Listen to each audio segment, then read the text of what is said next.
মুখে মিষ্টি পেটে বিষ, তাই চিনি সাদা বিষ। চিনিকে হোয়াইট পয়জন বলা হয়।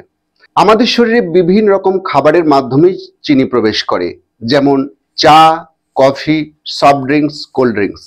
কিন্তু আপনি কি জানেন, এক গ্লাস কোল্ড ড্রিঙ্কসে বা সফট ড্রিঙ্কসে 10 চামচ চিনি থাকে। এই অধিক পরিমাণ চিনি যখন আমাদের শরীরে প্রবেশ করে, তখন আমাদের শরীর থেকে ইনসুলিন ক্ষরণ হয়। এই ইনসুলিন চেষ্টা করে রক্তের শর্করাকে নিয়ন্ত্রণ করার জন্য, কিন্তু বাস্তবে যখন করে উঠতে পারে না, তখন ইনসুলিন রেজিস্ট্যান্স তৈরি হয়। আর ইনসুলিন রেজিস্ট্যান্স তৈরি হলেই আমাদের শরীরে আসে ক্লান্তি, স্থূলতা বাড়ে। অন্যদিকে হাই কোলেস্টেরল এবং হার্ট অ্যাটাকের ঝুঁকি বাড়িয়ে তোলে। তাই চিনির পরিবর্তে বাদাম, ফলমূল এবং প্রোটিন সমৃদ্ধ খাবার খাওয়ার অভ্যাস গড়ে তুলুন।